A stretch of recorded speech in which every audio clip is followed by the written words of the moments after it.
Okay, it's been a while since the first one of these I did, where I spoke for about an hour and got 15 minutes into the movie. I did all the intro stuff in that, so skip ahead with that kind of thing and just try to get straight back into it.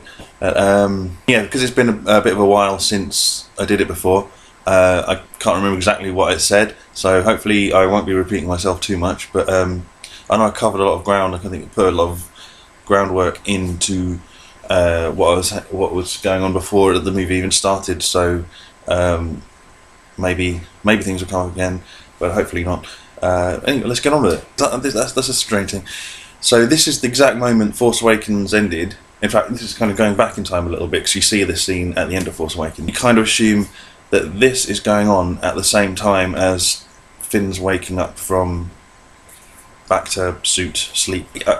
No time has passed, basically. It's just what's going on with the time movement made. You think he'd be in bed for a bit longer than an evening. I suppose you could factor in however long it took for Rey to travel from there to wherever this planet is. It might have taken a couple of days, so he's been in bed for a couple of days. So, okay, but still, this movie is picking up where the last one left off. You say they entirely connect. So here she is. She's completing the mission she had at the end of Force Awakens. She had to reunite Luke Skywalker with his iconic lightsaber. This is the lightsaber, remember, from A New Hope that Obi-Wan gave to him, the lightsaber that was used in the duel between Obi-Wan and Anakin on Mustafar.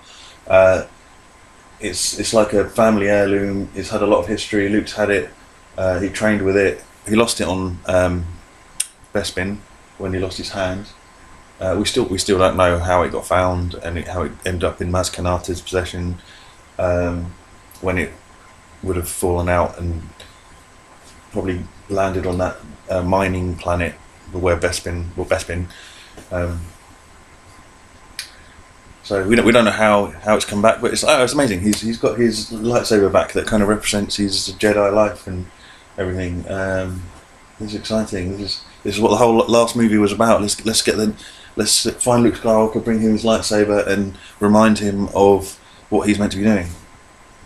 I mean, you know what's going to happen now. I don't need to. So here it is. Wow, the lightsaber. I haven't seen this since episode 5. The saber I fought my father with the first time when I got my ass handed to me. It's done.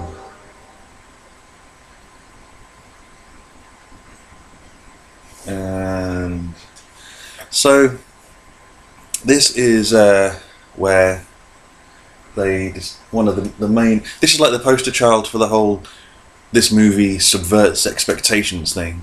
You expect Luke to say something like, "Okay, wow," no, he's not going to say that. That's terrible. I didn't think that through at all. He's basically like, right, lightsabers back. You're here to be trained. Let's train. Let's do what we're going to do. Let's defeat this Empire version 2 beta. Let's do it. Let's go. Let's make it happen. Or yeah, okay, maybe the movie would be like he maybe needs a little bit of convincing or something. Or sticking with what the actual original plan was from The Force Awakens was that he's on this planet for some reason. He's trying to figure out a way to defeat the First Order. I mean, that was the impression I got from the movie, is that he's left because he's got this thing he needs to do that's really important. It's for the war effort. It's for saving the galaxy. That's why he's gone. So we're going to now learn what that is. But instead we get this subverting expectations. And so the thing with the subverting expectations, that's not necessarily. It can be a really good thing if it's done right. The way of doing it right is a character you know, or a situation you know. Yeah, a character you know does something that surprises you. Okay, yeah, that's fine. But this is a character doing something that's completely out of character. So there's a difference there. So a character can surprise you, but still stay in character still. So you can still say, oh, okay, well, yeah, no, he would do that. I didn't expect him to do that, but yeah, that, of course, he could do that. Whereas this is expectation is subverted because he's doing something that he wouldn't do. So that doesn't work. It's just ignoring the whole law. So we have actually seen Luke throw a lightsaber away once before in these movies. In Return of the Jedi,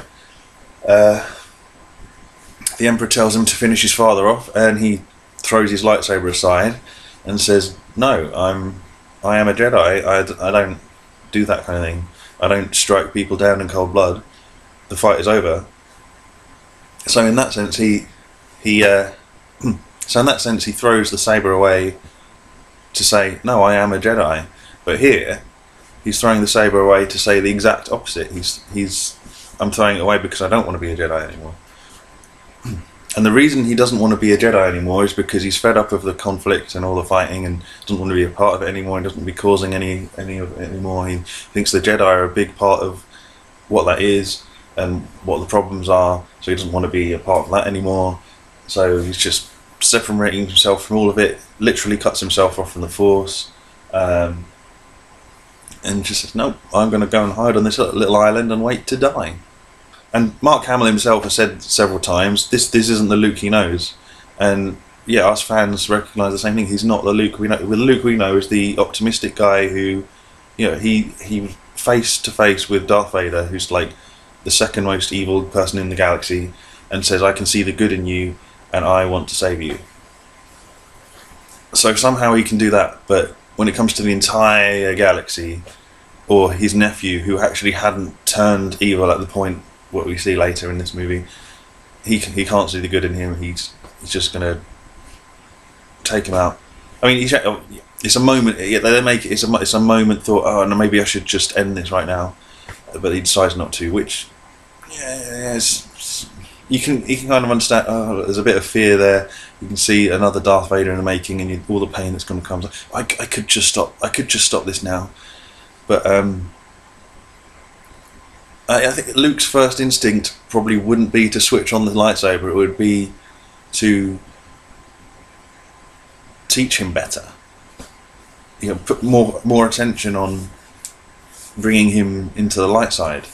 Yeah, people want to say this is like a character growth. He's been 30 years or whatever. He can change in that time. Of course he can change and grow. But the thing is, what we've had a trilogy of movies that are about him, his story, his story arc of him going from a naive little farm boy who actually at one point wanted to join the Empire for the fun of it, and that changes. He becomes a rebel and becomes one of the good guys, one of the heroes, becomes the next generation of Jedi. He grows as a person. In A New Hope, he's the farm boy, just wants to have an adventure.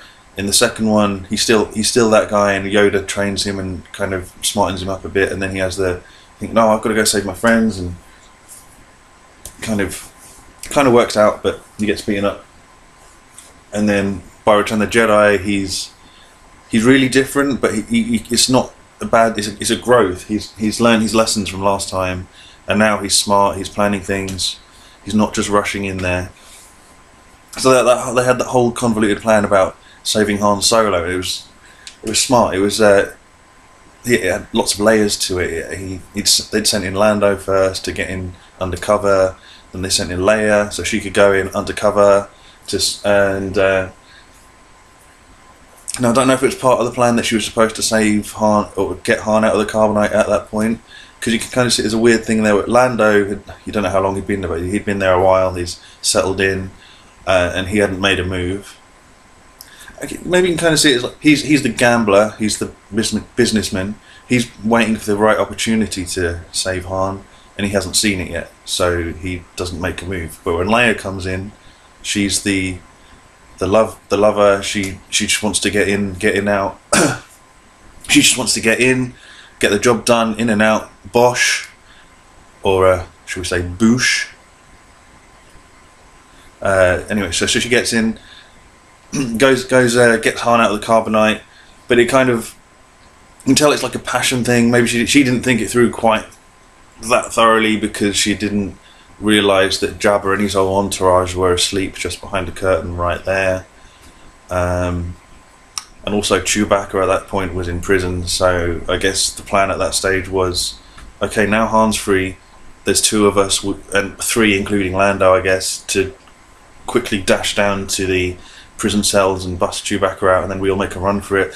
So was that the plan, or was her plan to get caught all along, and just to get Han out because she knew about the hibernation sickness, so he wasn't going to actually be any use to them straight away. He's going to be blind and confused for a bit, so they needed a bit of breathing time for him to get his wits back before they could actually make an escape. So maybe that was all part of the integral plan. The droids were brought in, of course, as the gift, and R2-D2 is smuggling the weapon in, so when Luke eventually turns up, if he gets searched, he's unarmed, but the weapon is nicely inside, ready for him to grab it from R2 at any opportune moment. And then the moment comes. I can't imagine they planned the Sarlacc bit. That was probably, they had to improvise at that point, but it still worked out. And at that point, they've got Luke with a lightsaber and a team of other guys all there, like, oh, we can break out now, hooray! So that, yeah, it was a whole multi-leveled plan with, I guess, contingencies. Like, if Lando managed to get in and out the first time, then okay, great, no worries. But if that didn't work out, which it didn't, we send Leia in. That doesn't work out, then Luke comes in. At any stage, if it works, great. If it doesn't work, we've got backup plans, and Luke's final plan is kind of all meticulously done, so everything's in the right place. And that's the guy. So there was a growth there. There was a growth from being naive farm boy who runs in and just tries to do things, doesn't really know what he's doing, kind of bumbles through it, to the meticulous planning. So there's a growth, even though he's a kind of a different character by the end of it. That's growth. This could be a growth, but the fact that we haven't had any films in between that have explained the growth, it's just a bit of a shock to the audience to see someone it seems like a completely different character. He's not the guy we came to see when we came to see the sequel of Star Wars starring Luke Skywalker. Okay, so I'd like to get through the movie and not spend an hour talking per 10 minutes, so I'm going to crack on. She's as shocked as we are.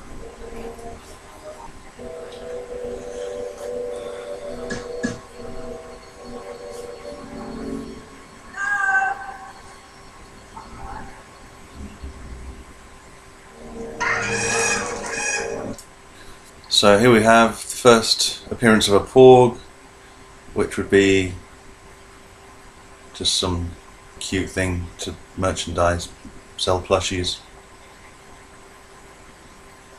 That's all they're here for. Oh, and that vegetarian in your face thing.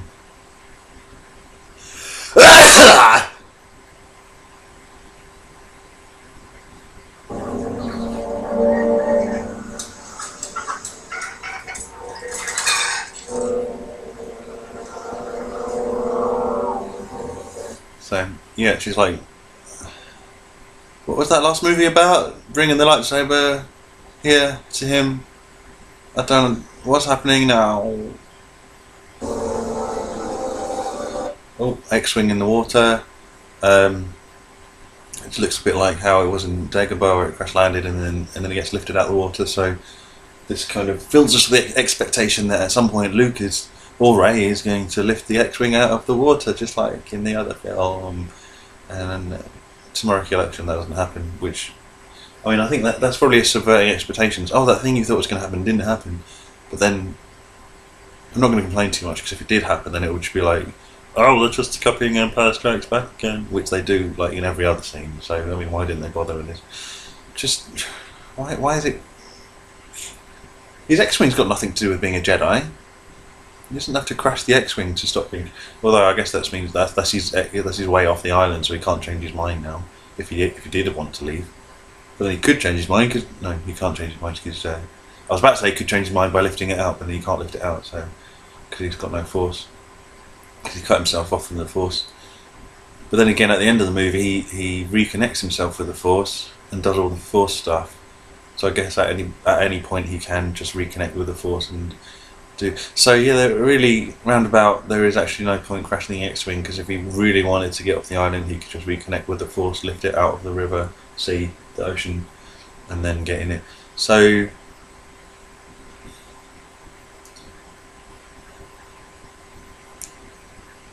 it's hard to find a point when there is no point to this. Just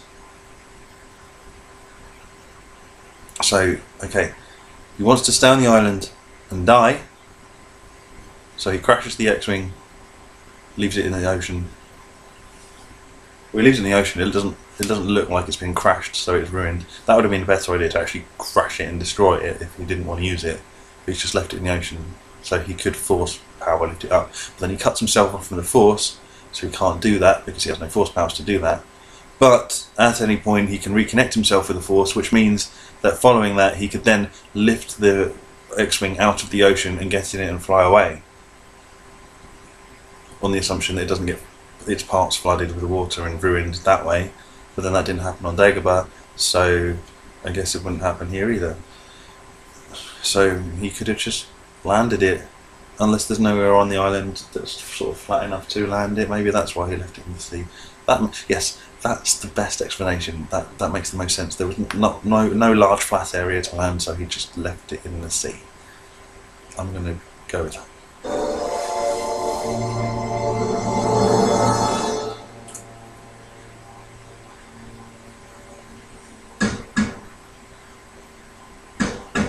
Go away.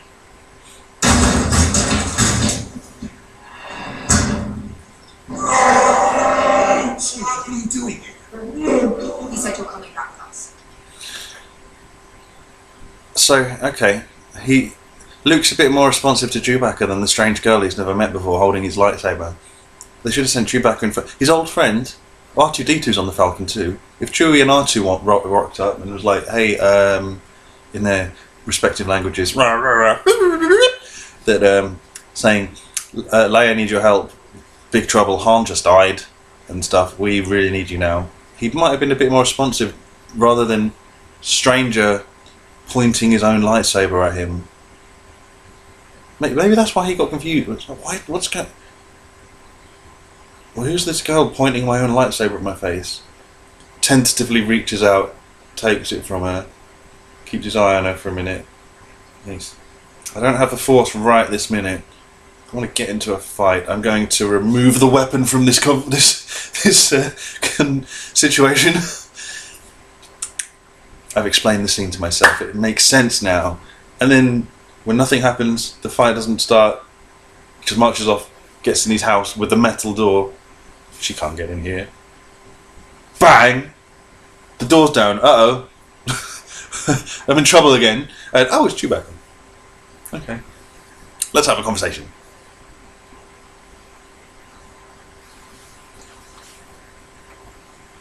What'd you find? Long story we'll tell you on the Falcon. How did you find me? Oh, just the map you left behind. Falcon.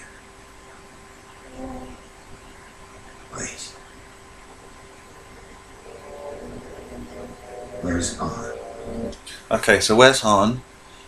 There's one good thing about this is instead this is like the one place in the movie that I can remember that doesn't ignore what was set up in the previous movie. So in The Force Awakens, Han Solo goes off on the mission and he's in danger and he gets killed by Kylo.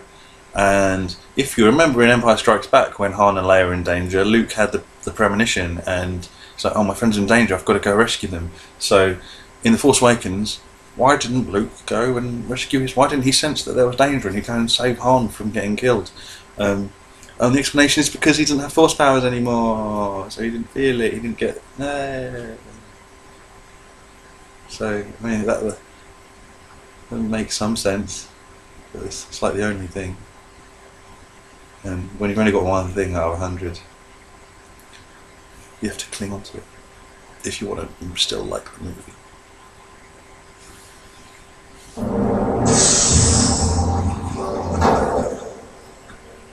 Tied on a string indeed, General Hux. Well done. The resistance will soon be in our completely.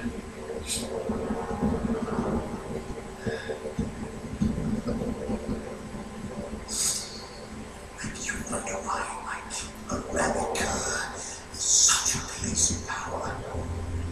Curs with this properly manipulated. I like that he uses the word cur. It's not used often enough. And it's used in Monkey Island, so it reminds me of Monkey Island, and that makes me happy. Also Lucasfilm, or not LucasArts. So it's like they're referencing themselves. I don't know if they are. They're probably not. It's just maybe they are. Maybe someone thought, oh, I like that word from the other LucasArts thing, and we'll put it in this one. Let's make cur the LucasArts word. It can be a sharp tool. How's your wound? It's not. The mighty Kylo Ren. When I found you, I saw what all masters live to see. Raw, I've kind of gone off Andy Serkis since Lord of the Rings. I mean, he's done some good other stuff since, but he generally does this kind of acting that's really like, you know, like he's raw. Nobody talks like that in real life, and I know it's a movie with epicness, but he's just like, he's him talking to his apprentice, and he's like, why does he have to put on a show? The Emperor Palpatine never did that. He's like, my friend, hello, I am here to make that accent was terrible. I'm here to inspect the Death Star. How are things going, my friend? They're a little bit behind. Oh, well, let's just speed things up. I'll wait in my throne room. Have you prepared a cup of coffee for me? You know how I like it. Yes, master. That's how they spoke to each other. But this is just like, did Kylo buy a ticket to come and see the Snoke show? An evening with? Why is he putting on such a performance? It's just really annoying. and beyond that, something truly special. The potential of your bloodline. You, Vader. I mean, really. A new Vader. Why does he have to say it like that? And it's kind of like really exposition for the audience as well. Like, Kylo knows all this. Kylo knows he's related to Darth Vader, and he's got the same kind of powers running through him. And he's like the most powerful dark user that's been around for a good while, and he's got the potential to be as bad as Vader. And he doesn't need it all reminded. It's completely unnecessary, and he doesn't need it done to him as if it's like the climax of a theatre musical. I mean, should he break into song now? Maybe he should. Then it'll make some sense. How long was that breath that he's still breathing? He's still saying Vader. Hang on. Can I?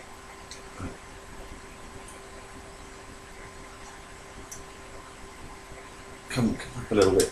If I need to see how long he says Vader for.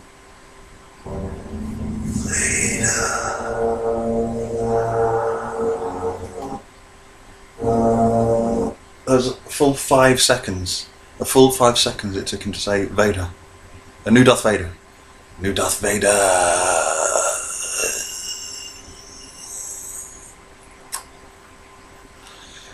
Totally unnecessary. 5 seconds to say a word.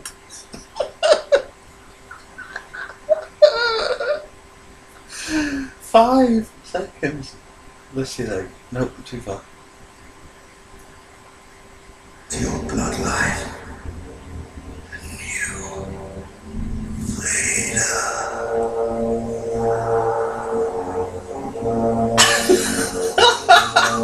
Now, I fear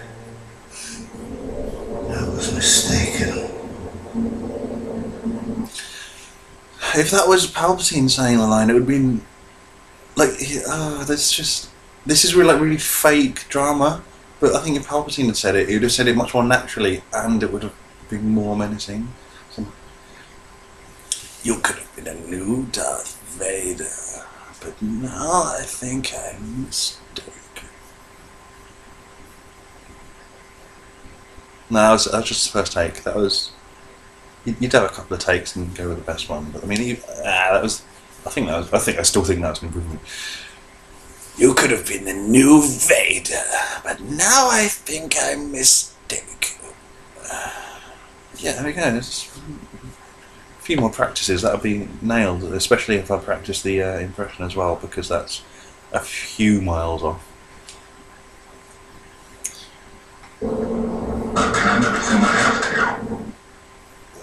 Did his mask take a knock in that battle as well? Because I didn't quite catch what he said there.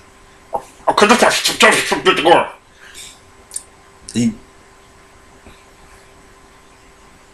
just about heard what he said. Just about. I think. The dark side will take that ridiculous thing off. Yeah, because you can't hear a word you're saying. But also, he shouldn't play that because it's sort of helping fuel the Vader. He thinks if I wear it, I'm a bit more like Vader, and I get to be more. It's kind of putting the mask on. If you wear the mask long enough, you kind of become the mask. So he should encourage the mask, really.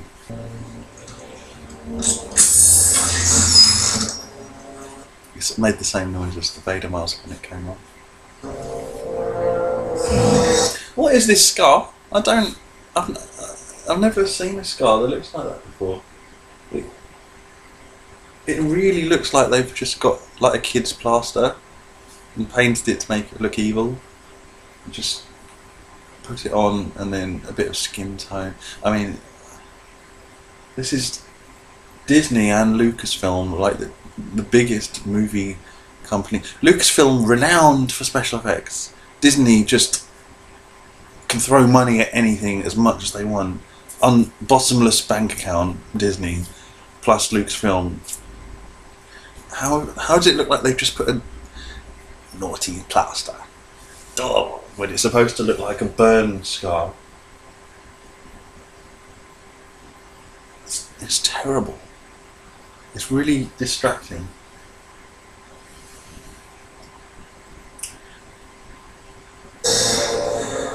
Also, wouldn't a lightsaber to the face be fatal too?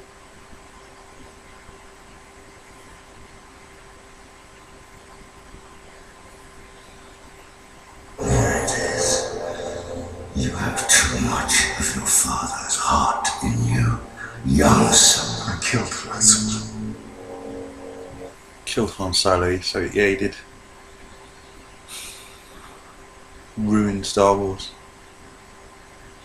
I mean, I probably said this already, but the reason most of us went to Episode 7 was because we'd heard Luke, Han, Leia, Chewbacca, the droids, and many more would be back for another adventure, and we couldn't wait to see them all together again, and then we didn't see them together again, and now Han is dead, and so okay, we can't have that. We can't have that thing that we wanted. We can't have it. Why did that happen? Why? When the moment came, I didn't hesitate. And look at you. Did he? I think he did hesitate a bit. I mean, there's debate over whether actually Han was the one who turned the lightsaber on. Han shot first, if you will. But he split your spirit to the bone. You were unbalanced. Bested by a girl who had never held a lightsaber. You failed! I mean, he makes a good point. He was bested by a girl who'd never held a lightsaber before. I don't know how that happened. Could make some excuse for the fact he'd been shot by a Wookiee bowcaster, which does a lot of damage, probably in some pain. It was awkward. And she's kind of got super force power, so you just about get away with it. Just about, but still isn't. I don't know. It's not quite right. Not quite right. You think, okay, you can have that one, but if they ever meet again, when he's not wounded, he's going to wipe the floor with her. That should be how this works. Skywalker lives. The seed of the Jedi Order. Why are they all drawing their weapons? He attacked him. Snoke attacked Kylo. So why? They're on it. They're ready. Like, oh, if he comes back, they're ready to defend. But they can't, what are they going to do? He can handle himself. Lives. As long as it does, hope lives in the galaxy. I thought. Because Luke is the new hope. So then the hope lives. I think that's what they were doing there. And so, you know, stick with that theme. Luke is the new hope for the goodness. So he shouldn't be this grumpy old man on an island distancing himself from everything. He's supposed to be the hero. You would be the one to snuff it out. Unless you know Vader. You're just a child. In the mask.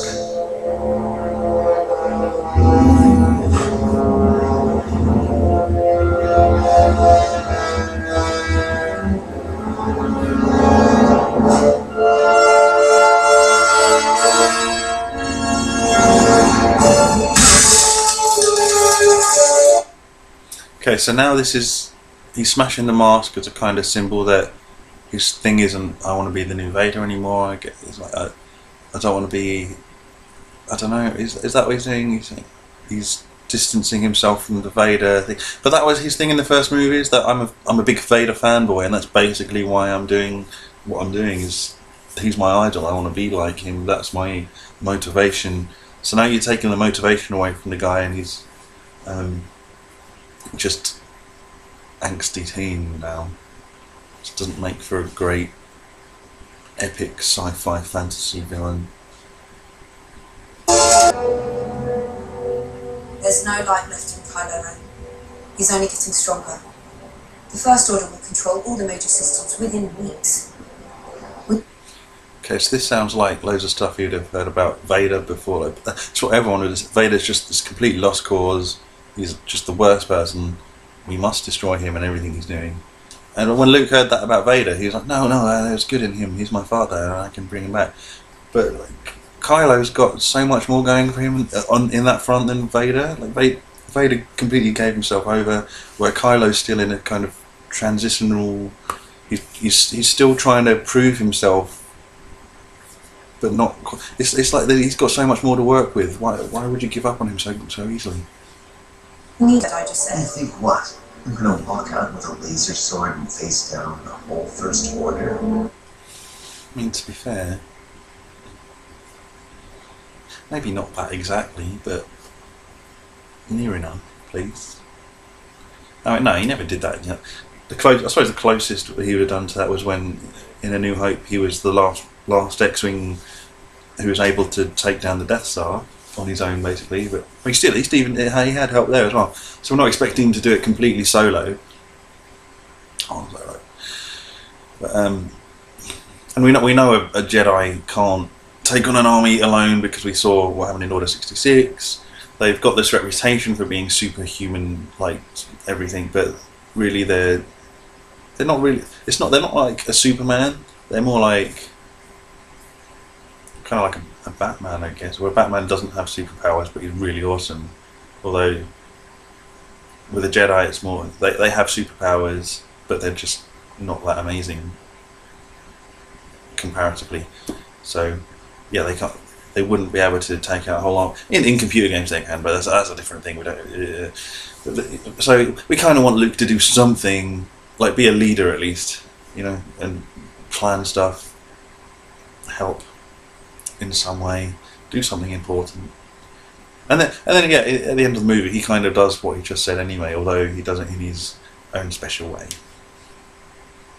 What did you think was going to happen here? You think when I came to the most unfindable place in the galaxy? No. If you, he came to the most unfindable place in the galaxy, so that because he didn't want people to find. But he left a map behind. Oh, in case you need to find me, yeah, have that, just in case of emergencies. And then he's surprised that someone shows up from the people he left the map with. Like, oh, we kind of need you right now as an emergency. Reason at all. Go away. I can't leave it without you.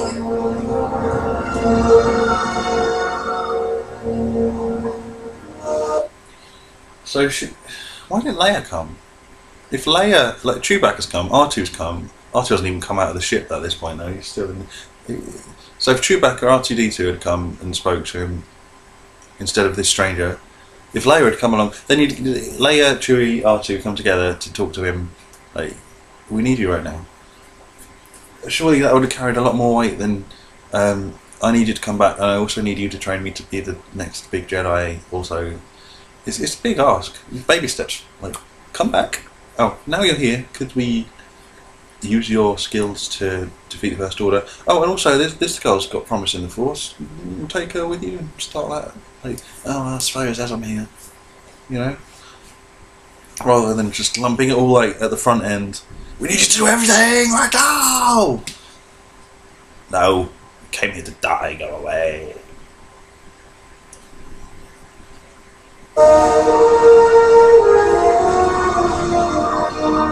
We're at the 20-minute mark. Hooray! That's oh, I think it has been about an hour though. Let's go a little bit longer.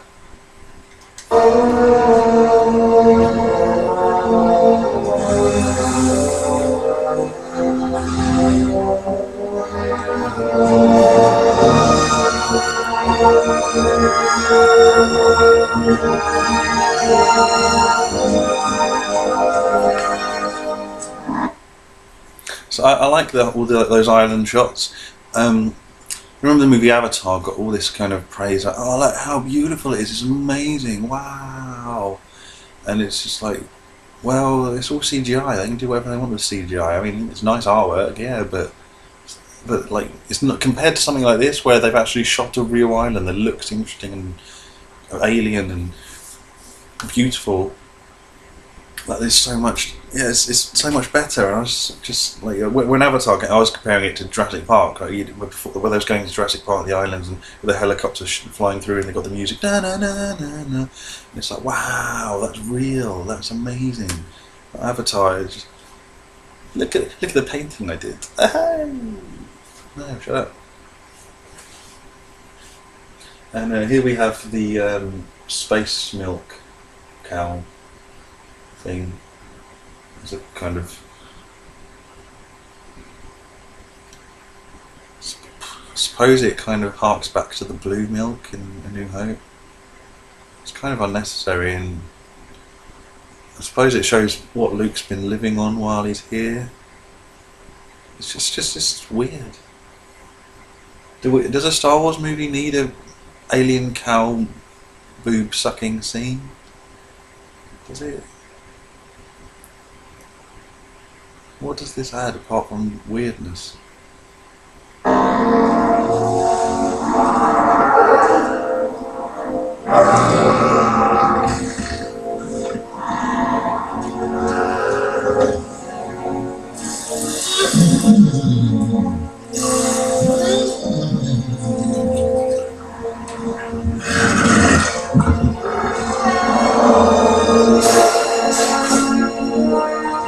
Why did she look away? Like, she watched the whole thing.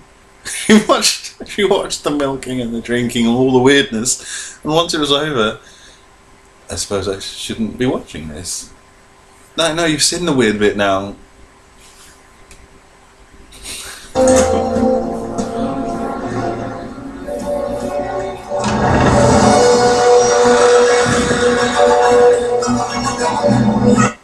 Tremors reference.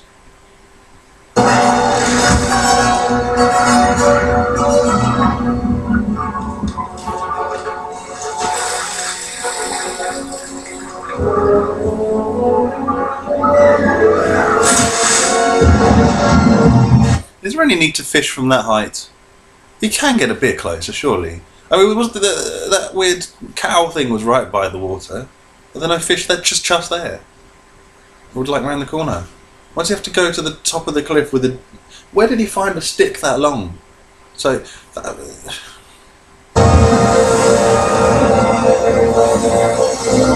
There's always a bigger fish.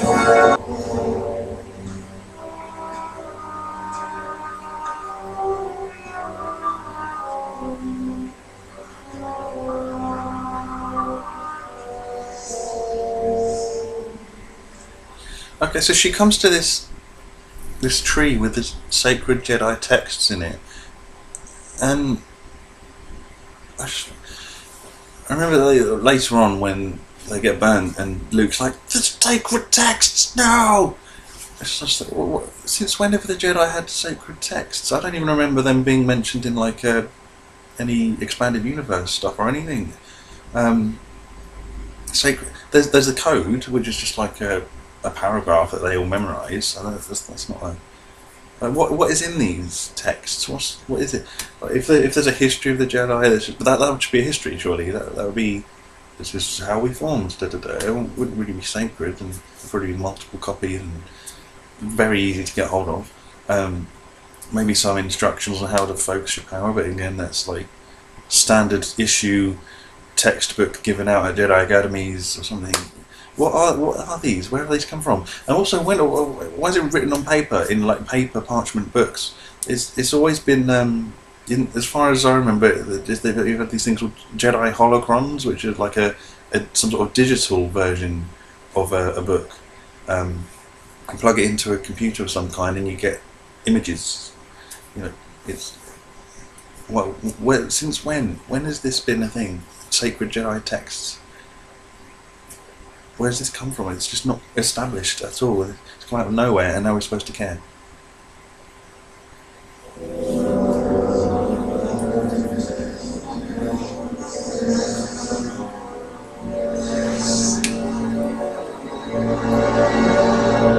are you?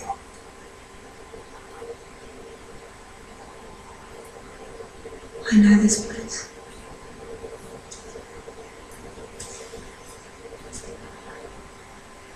Built 1,000 generations ago. To keep these. The original Jedi texts. So 1,000 generations ago. Okay, that is quite a while. Like, you've got episode 1, which was like, what, 60 years before this now? So that's like one generation. Knights of the Old Republic was 1,000 years before that, so that's 1,000 years, that's not 1,000 generations. So, okay, so maybe they hadn't invented holocrons at this point, but still, this would all have been copied digitally, so there's not going to be anything particularly magic or powerful about these particular... They're kind of like historical artifacts that are kept because of, you know, sentimental. I suppose that's not really the right word, but there's any reason you'd put something in a museum, you know, to see, like, as a study of history. It's a curiosity. You know, it's not really any real value in them themselves. They're not actually like some sort of MacGuffin that have the power within them to do anything. So all the information that they have is going to be readily available elsewhere.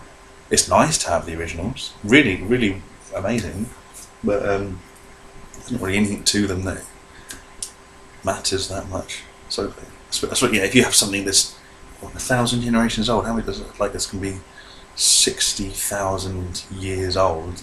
Yeah, I guess you're going to be like, oh, you probably shouldn't have destroyed those. They belong in a museum. Why did I leave them in that tree?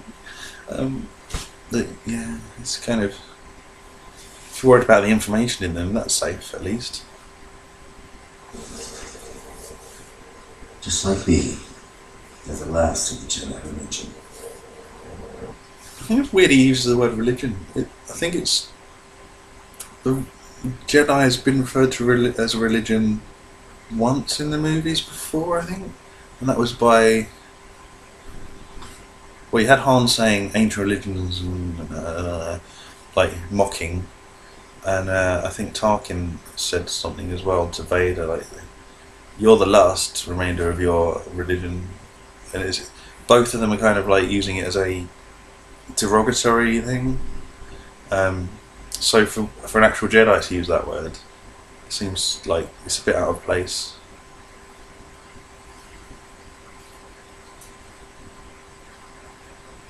I mean, it's not saying. Obviously, I'm not saying religion is a bad thing. I'm just in the context of how the word's usually used in Star Wars. It seems like inconsistent, and I don't know. I don't really see the Jedi as a religion anyway. It's because they don't have.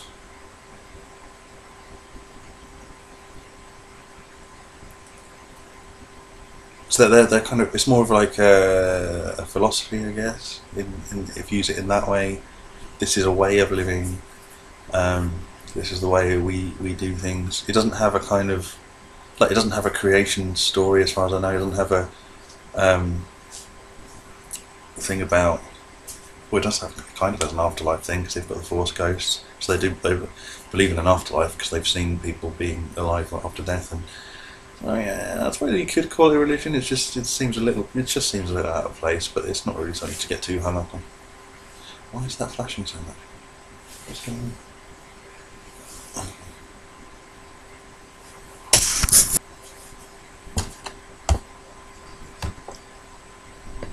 Okay, I'm getting some weird like flickering issues with the camera, so I probably won't go on for much longer, and I have been going for a little while again, so we'll just try and finish up and hopefully I can sort this out for next time.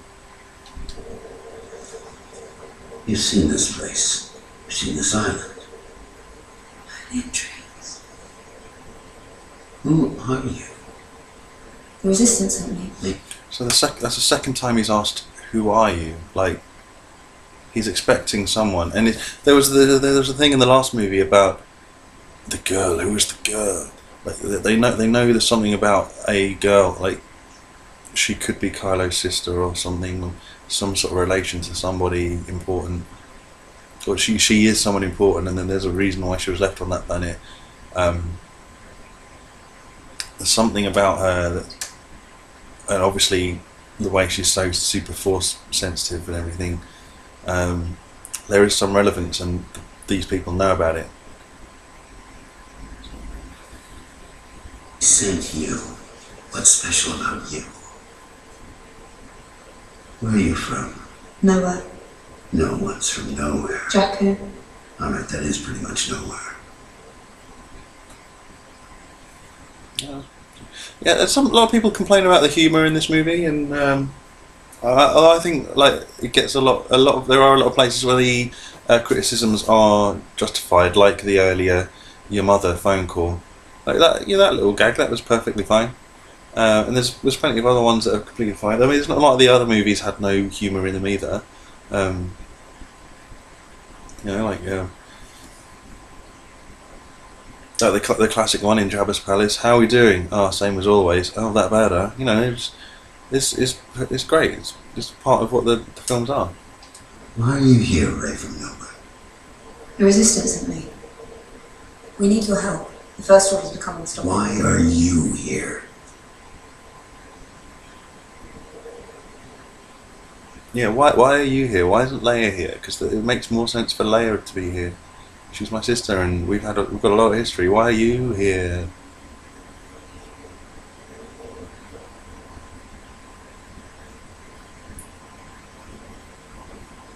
Something inside me has always been there.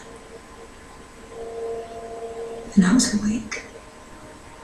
Force Awakens. And I'm afraid. I don't know what it is. What to do with it. And I need help. You need a teacher. I can teach you. Why not? I've seen your daily routine. You're not busy. I will never train another generation of Jedi. I came to this island to die. It's time for the Jedi to end. And it's time for this video to end as well. Because, yeah, as I say, this webcam's doing something weird, and it's been a good while I've been talking again. We're at 24 minutes. Well, I made it to 13 last time, so this is actually worse. I thought we was doing well.